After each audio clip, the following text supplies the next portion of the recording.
Bonjour et bienvenue pour une nouvelle vidéo où aujourd'hui on va faire une sorte de transition sur la série de vidéos que j'ai faite sur le sujet de l'entraînement de la capacité aérobie qui portait comme constat que pour pouvoir devenir bon, performant en ultra trail, enfin dans tous les cas s'entraîner spécifiquement pour l'ultra trail, il fallait faire quand même un sacré volume d'entraînement pour pouvoir préparer quelques séances de haute intensité en vue des compétitions. Mais surtout, c'est que dans tous les cas, la base de n'importe quel entraînement, c'était de faire un sacré volume d'entraînement. Donc, je prenais comme exemple plusieurs écrits, notamment de l'entraîneur de sportifs de haute montagne, Scott Johnson, qui disait que bon, pour pouvoir déjà avoir une bonne base de foncier, entraînement foncier, c'était environ à peu près 400 heures d'entraînement par an qu'il fallait faire en basse intensité. Vraiment, donc c'est-à-dire zone 1, zone 2, je te renvoie sur cette vidéo que j'avais faite sur les différentes allures d'entraînement, donc en gros c'était ça le constat, quoi. Et là on se dit, bon, c'est 400 heures d'entraînement, ça fait à peu près du 8 heures d'entraînement par semaine, quoi, en gros, qu'il faut savoir enchaîner. Je pense que pour beaucoup de personnes, c'est assez compliqué, hein, donc ne serait-ce que déjà en termes d'emploi du temps, mais surtout qu'après derrière, il faut savoir enchaîner ces entraînements-là. Et donc du coup, je m'étais dit que j'allais faire la suite de vidéos sur déjà comment réussir à savoir enchaîner tout ça et que comment on peut optimiser toutes ces heures d'entraînement. Donc je vais donner quelques idées pêle-mêle qui vont pouvoir étayer les différentes vidéos que je ferai pour pouvoir agrémenter et être un peu plus pratique par rapport à ces entraînements de basse intensité qu'il faut faire, et qui toujours dans une optique aussi de devenir performant hein, en ultra trail. Hein. Important, ultra trail, donc c'est-à-dire tous les entraînements qui vont, enfin tous les compétitions qui vont être un peu au-delà des 6 heures, 7 heures, 8 heures d'effort. Quoi. Alors déjà, la toute première que j'avais notée, c'était devenir un brûleur de graisse.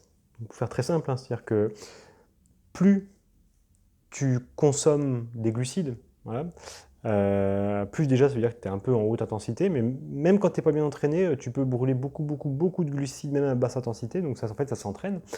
Et un des problèmes majeurs qui va être avec la glycolyse, donc cette filière énergétique qui n'utilise pas l'oxygène, qui justement utilise les glucides pour pouvoir faire ça, générer de l'énergie, c'est que non seulement elle consomme de l'eau, voilà, elle va consommer ton glycogène aussi, bon, ça si tu apportes de manière externe des glucides, ça devrait à peu près le faire, mais en tous les cas, ça va en consommer un peu.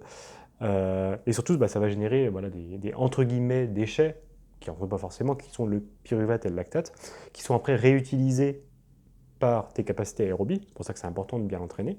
Ça permet de bien se recycler justement les déchets de la glycolyse, mais ça génère aussi un peu d'acidité. Donc voilà, le majeur problème des glucides, c'est que déjà, tu es un peu dépendant des apports externes pour éviter de taper dans le glycogène. Si tu oublies, du coup, tu vas avoir une baisse de glycogène et forcément, dès que tu as une déplétion du glycogène, c'est là que ça merde, direct. Et surtout, ça consomme de l'eau, donc du coup, tu es obligé de boire en quantité énorme, quoi. Donc, c'est pas forcément l'idéal. Donc, déjà, de devenir un bon brûleur de graisse, pardon. Donc, ça, j'en parlerai. Une des clés pour devenir brûleur de graisse, donc forcément, c'est des entraînements qui sont assez longs, voilà, de basse intensité, mais c'était aussi une deuxième, qui est de moins manger de glucides par l'alimentation. C'est-à-dire que tu vas être assez souvent ne pas refaire les stocks de glycogène. Comme ça, du coup, ça te permet de générer des messagers qui te permettra d'améliorer justement cette capacité à utiliser les graisses et en même temps d'améliorer ta capacité aérobie. Ça, c'est important, hein, c'est que ça va de pair. Par contre, ça pose énormément de problèmes d'être en déplétion de glycogène assez souvent. Donc du coup, c'est une vidéo que je ferai qui est très important, c'est de savoir gérer justement cette déplétion du glycogène au quotidien. Parce qu'il ne faut pas le faire tout le temps. Donc du coup, il y a des seuils de glucides à avoir, il y a des transitions à faire, enfin bref, c'est assez compliqué, et on va parler.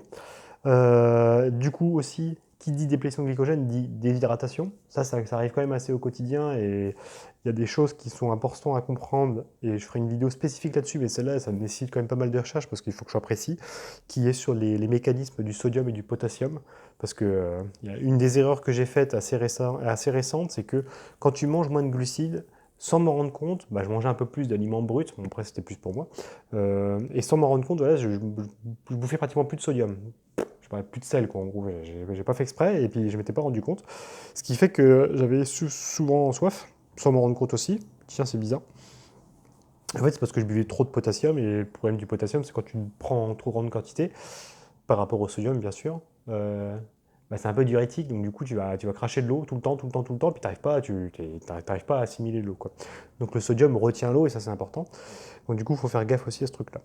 Parce que pareil, quand tu es en déplétion de glycogène ou quand tu es en train de refaire un peu des stocks de glycogène, c'est pareil, ça demande de l'eau. Enfin bref, c'est un peu chiant à gérer ça au quotidien parce que la déshydratation, c'est des facteurs de maladie, donc de faiblesse immunitaire aussi. Donc ça c'est important. Donc du coup, je vais sûrement faire une vidéo aussi sur l'écoute des signaux faibles, justement, c'est que avant de tomber malade, parce que là tu vois, récemment je suis tombé malade, bon, je pense que je ferai une vidéo là-dessus parce que j'ai fait tout mal, je ne pouvais que tomber malade, bon c'est pas grave.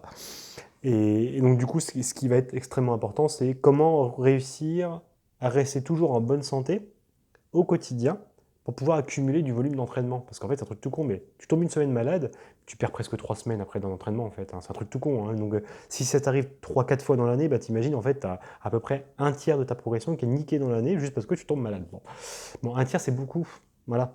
Donc, c'est quelle stratégie on peut mener pour éviter de tomber malade, hein, qui part de l'hygiène, un truc tout con, hein, mais ça c'est hyper important, hein. Avec les épisodes du Corona, on se rend bien compte que bah, il y a des petites choses qu'on tombait plus malade à celui-là, hein, voilà. Euh, Même après, c'est au quotidien, c'est comment voilà, on gère bien le sommeil, on gère bien l'alimentation, justement, parce que c'est pas anodin de faire beaucoup d'heures d'entraînement comme ça, et pour le corps, c'est important de bien gérer ça. Stratégie aussi, moi, ça sera un peu la conclusion que je ferai sur toutes ces choses que je viens de dire, c'est quand savoir devenir un chameau, en fait. Tout con, c'est que le chameau, ce qui est intéressant, c'est que déjà, non seulement bah, il est capable de tenir longtemps, et grâce à ses bosses, bon, en fait, c'est des boules de graisse, en gros, il utilise beaucoup les graisses. Voilà. Donc, du coup, ce qui est bien, en fait, dans l'utilisation de la graisse par rapport aux glucides, quand tu, quand tu fais un effort, c'est que, donc, je t'ai dit, les glucides consomment de l'eau, donc tu vas avoir soif. Par contre, les graisses, c'est autre chose. Tu génères un tout petit peu d'eau. Donc, en fait, d'ailleurs, tu crées pas un déficit à chaque fois que tu brûles des graisses, au contraire, tu accumules de l'eau. Donc, ça, c'est important. C'est pour ça que, en toute logique, quand tu deviens un bon brûleur de graisse, tu as moins soif. C'est quelque chose que j'ai remarqué assez récemment. C'est que, bon, ça fait quoi, un bon mois que je m'entraîne comme ça maintenant pour le faire. Donc, ça prend du temps, hein, pour devenir brûleur de graisse, hein. Je crois après, j'ai eu des trucs, des témoignages, à peu près entre 3-4 mois. Donc, bon, voilà, bon, c'est pas grave. Et c'est vrai que bah, tu as moins soif. Je ne vais pas dire que tu transpires moins et tout, mais tu as moins soif, tu as moins besoin de boire d'eau. Donc c'est plutôt intéressant, même à des fréquences cardiaques assez hautes. Donc bon. Je ferai aussi une vidéo là-dessus sur vraiment bien être à l'écoute de faire des séances vraiment à la fréquence cardiaque. Je pense que c'est quand même assez important parce que derrière, ce qui va être important également, c'est que pour pouvoir éviter toute monotonie, parce que générer du volume d'entraînement de basse intensité, c'est un peu chiant, quoi, c'est de savoir faire des séances qui vont être un peu variées, faire aussi des séances de force, ça c'est important, hein. Donc une séance de force, tu peux la faire sans monter haut dans les tours, hein. Donc, des efforts brefs, intenses, avec beaucoup de repos, en fait, d'ailleurs, ça ne fait pas monter le cardio, ça c'est important. Donc du coup, c'est savoir gérer un petit peu toutes ces séances-là, avec un cardio quand même relativement bas tout le temps, pour éviter justement d'entrer dans des filières qui sont autres, c'est-à-dire toujours garder le mécanisme aérobie pour qu'il puisse se perfectionner au fur et à mesure. Donc du coup, c'est comment gérer un petit peu toutes ces séances-là pour que ça ne soit pas monotone, gérer des séances de force, gérer des séances un petit peu techniques ou autres, qui vont faire que, en fait, tu vas avoir beaucoup de séances où tu vas faire que ce que je fais, hein, des entraînements un petit peu à plat ou autre, où tu vas être un peu en fatigue musculaire, mais c'est normal. Donc du coup, c'est normal d'être un peu plus haut en cardio, en soi, pour une vitesse équivalente. Donc du coup, savoir freiner, parce que derrière, bah, tu es un peu fatigué des jambes. Bon, ça c'est pas très grave, mais en tout cas, ça te fait un peu travailler ton mental, pour éviter de toujours essayer de faire des belles séances ou de se dire, tiens, à 150 de plus, je prends pour moi par exemple, 150 de plus, normalement je dois être à 12 km/h, putain merde, 150 de plus, là, je suis plus qu'à 11,5, oh merde. Bon, c'est normal. Au contraire, c'est limite aller les rechercher parce que d'ailleurs, quand tu as un peu les fibres, comment dire, rapides, donc quand tu fais des séances de force qui sont fatiguées, t'es plus à travailler tes fibres lentes. Et c'est ça qui nous intéresse en fait, hein, c'est ça qui sont utilisées pratiquement tout le temps lors des ultra-trails. Donc il faut savoir les entraîner. Et donc du coup, les séances de force, c'est hyper important pour ça. Déjà d'un point de vue un peu hormonal, et aussi derrière sur un point de vue des fibres musculaires. Donc faire des séances d'endurance musculaire, donc ça apparemment, il faut plutôt les faire quand on a une bonne base. Donc on verrait qu'il y a des séances type là-dessus, j'en ai pas encore fait pour le moment, donc ça j'en parlerai. Donc en gros, typiquement, ça va être quand tu fais dans les ultras, tu vas arriver à faire des côtes, ça arrive assez souvent. que tu vas voir, c'est un peu ce que je parlais dans mon débrief du trait du petit ballon, c'est que tu as ton cardio en fait qui va taper fort, alors qu'il ne monte pas forcément très haut. Le truc tout con, c'est que tu feras le test, hein, voilà, tu vas à une fréquence cardiaque bien spécifique, donc je sais pas moi, tu prends 80% de Cmax par exemple, tu vas le faire en marchant dans une côte, et ensuite derrière, donc tu vas regarder un peu les sensations que ça te fait, et derrière tu vas faire exactement cette même fréquence cardiaque, mais à plat cette fois-ci. Tu verras qu'en fait derrière, c'est pas les mêmes sensations du tout, pas du tout. Donc en fait, je sais pas s'il y a deux types de cardio, pour moi je pense que c'est plus le mécanisme musculaire qui n'est pas le même. Je veux dire, à mon avis, c'est le mollet qui fait un peu travail de pompe, donc quand tu cours, le sang il circule mieux. Mais ça va être important quand même de travailler cette façon de marcher euh, pour pouvoir que le sang circule bien, c'est que tu as une force en fait derrière qui se met en place. En bref, tu as un type de cardio qui est quand même assez spécifique là-dedans, en gros, qui ressemble un peu au vélo, hein, c'est pareil, hein, le vélo. Tu peux avoir les cuisses qui, toujours que tu prends 80% d'FC max, tu auras les cuisses qui brûlent, hein, c'est bizarre, hein, pourtant tu te dis putain, ça me fait rien quand je cours, et pourtant quand je fais du vélo ou quand je suis en côte, c'est un peu différent, enfin bref, donc ça c'est des types de séances bien spécifiques qu'il faudra faire. Donc typique, ce que j'ai vu souvent, c'était tu prends une côte et tu te lestes bien comme il faut, puis tu marches tranquillement dedans dans une côte assez pentue, puis le but c'est de ne pas faire monter trop le cardio, mais c'est de travailler voilà, ce qu'on appelle l'endurance de force. Voilà.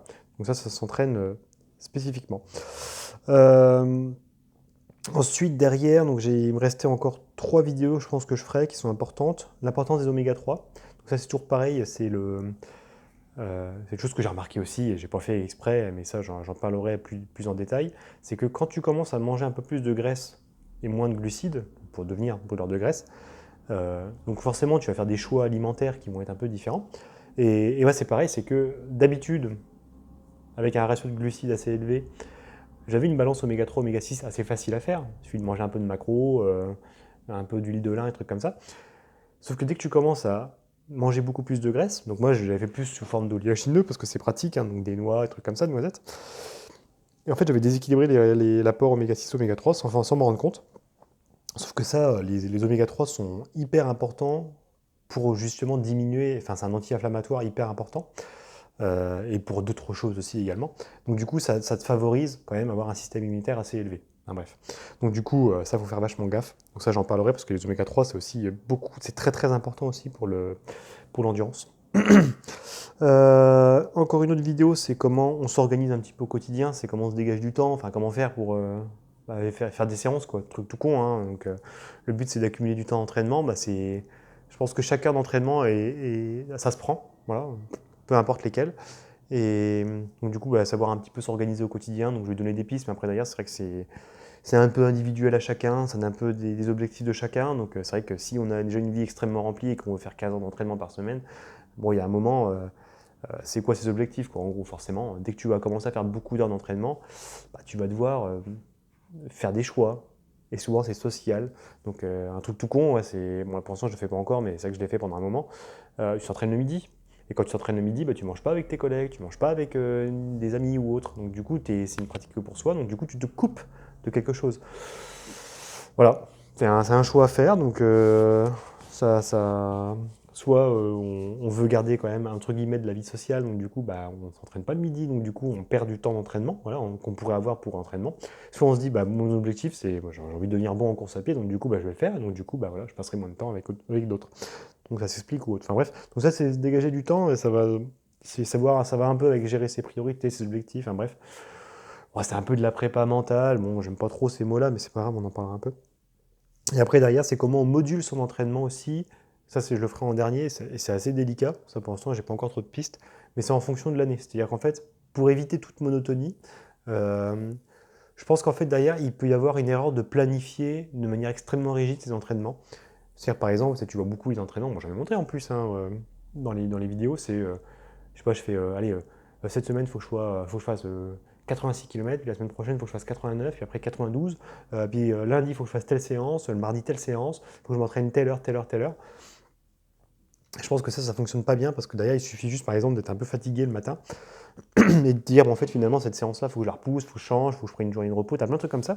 Ce qui fait qu'en fait, d'ailleurs, au contraire, je pense qu'il est beaucoup plus intéressant tu te sens bien, tu bourrines, voilà, tu te sens bien, tu te dis, voilà, je vais courir, en gros, c'est le moment. Parce qu'il y a forcément un moment, ça va s'arrêter, parce que tu vas te sentir un petit peu fatigué, bah, c'est à ce moment-là qu'il faut prendre du repos. Alors que, imaginons, tu es en super forme, et puis en fait, tu avais programmé une séance de merde, tu vois, une séance de merde, mais tu sais, une petite séance de récup. Bon bah non, en fait, au contraire, tu te sens bien, donc c'est le moment, en fait, d'ailleurs, c'est pas tous les jours que tu vas avoir ces moments-là, donc je pense il faut savoir justement gérer ces entraînements comme ça, un petit peu au jour le jour, et c'est pas très grave, et en fait, d'ailleurs, je pense que la modulation de l'entraînement va se faire en fonction de la forme, tranquillement, qui va se faire au quotidien, et ça te permettra justement de faire cette modulation de semaine en semaine, où tu n'auras pas le même nombre de kilométrage, mais ça va se faire de manière un petit peu naturelle. Je dis pas que des fois, il faut pas un peu se forcer, mais je pense que c'est important, voilà, par exemple, tu te sens vraiment très en forme, bah, c'est là que tu vas faire une grosse séance longue, tu vois, une longue séance, ou alors une séance de force, par exemple, parce que c'est important aussi d'être bien dispo mentalement pour pouvoir le faire. Enfin bref, donc voilà un peu des idées pêle-mêle que je vais traiter sur les semaines qui vont arriver, un peu plus en détail, hein, voilà, pour l'instant j'en ai un peu parlé, j'ai abordé, mais je ne suis pas vraiment allé dans le détail. Je pense qu'en troisième partie, je rentrerai peut-être un peu plus dans la théorie, parce que tu vois, pour l'instant, j'ai pas trop parlé mitochondrie et compagnie. Bon, moi, je trouve pas ça spécialement intéressant à parler, parce que ce qui est important, c'est la pratique, pour moi, à mon sens. Après, c'est important aussi, parce que moi, j'aime bien comprendre comment ça marche. Donc, je sais qu'il y a, à mon avis, d'autres personnes qui sont un peu comme moi, qui aiment bien hein, savoir comment ça marche exactement. Et c'est vrai que trouver de l'information vraiment spécifique pour l'ultra trail, c'est assez compliqué, parce qu'on tombe toujours sur les mêmes conneries. Déjà, beaucoup entendent que il n'est pas nécessaire de faire beaucoup d'heures d'entraînement pour devenir bon en ultra trail. Ça, j'y crois pas. Très souvent, à mon avis, c'est des personnes qui ont fait beaucoup d'heures d'entraînement avant et puis qui se sont rendues compte qu'après, derrière, ils n'ont plus besoin de faire autant de foncier. Oui, mais ils en ont fait. Donc voilà, donc non, c'est pas un exemple qu'il faut prendre par rapport à d'autres. Donc là, le foncier, c'est hyper important, il faut en faire. Donc ça, il y a ça. Puis après, derrière, toujours parler voilà, des entraînements à l'essai, VMA et compagnie. Enfin, c'est pas très important, tout ça. On s'en fiche un peu. En ultra trail, honnêtement, c'est pas parce que tu auras une grosse VMA que ça va changer quelque chose. Hein, donc, je pense qu'il y en a beaucoup qui sont très très bons. Ça se saurait, hein, tu sais, tous ceux qui font du 10 km, c'est bizarre, ils sont pas bons en ultra trail. Hein, donc, ils sont bons sur des formats courts. Voilà, c'est normal, tu s'entraînes pour un format court. Je dis pas qu'une grosse VMA, c'est pas important pour l'ultra trail, mais c'est pas le truc primordial. Ce qui est important en ultra, c'est savoir digérer. Savoir encaisser les chocs aussi des descentes, truc tout con, hein, c'est assez compliqué. Devenir un bon brûleur de graisse justement pour éviter d'être trop dépendant à l'apport alimentaire externe qui vont générer des problèmes digestifs ensuite. Truc tout con aussi, c'est savoir vraiment voilà, gérer cette déplétion du glycogène, savoir avoir des fibres lentes extrêmement puissantes, enfin puissantes mais résistantes en gros avec le temps. Enfin bref, tu as plein de trucs qui font que ouais, avoir une grosse VO2 max ou alors une grosse vitesse de base, bon, c'est pas spécialement très important. Quoi. En gros, alors certes, c'est possible que tu gagnes un petit peu de vitesse quand même grâce à ça, mais c'est pas ça doit pas être le fond de ton entraînement. Quoi. On s'en fout. Il y a beaucoup d'autres choses à entraîner avant et je pense que des exemples de personnes qui ont vraiment une vitesse de base très faible et qui sont extrêmement bons en ultra trail, il y en a plein. Il y en a beaucoup plus que des gens qui ont une vitesse de base énorme et, qui sont bons en ultra. Je pense qu'il n'y en a pas beaucoup. Les élites, c'est un peu comme ça, mais bon, très souvent, c'est qu'ils ont fait beaucoup de foncier avant. Voilà. Il faut toujours se le dire, hein, toujours se le rappeler. Ou alors, ils ont fait une énorme base de travail d'athlétisme. Ça, c'est un peu autre chose. Enfin bref, la vidéo commence longue et je tourne en rond. Donc, prochaine vidéo, je ne serai pas laquelle. Je pense que je parlerai de devenir un brûleur de graisse. Et ça, c'est important. Bon, je te remercie de m'avoir écouté. Je te dis à plus pour une prochaine vidéo. Ciao, ciao.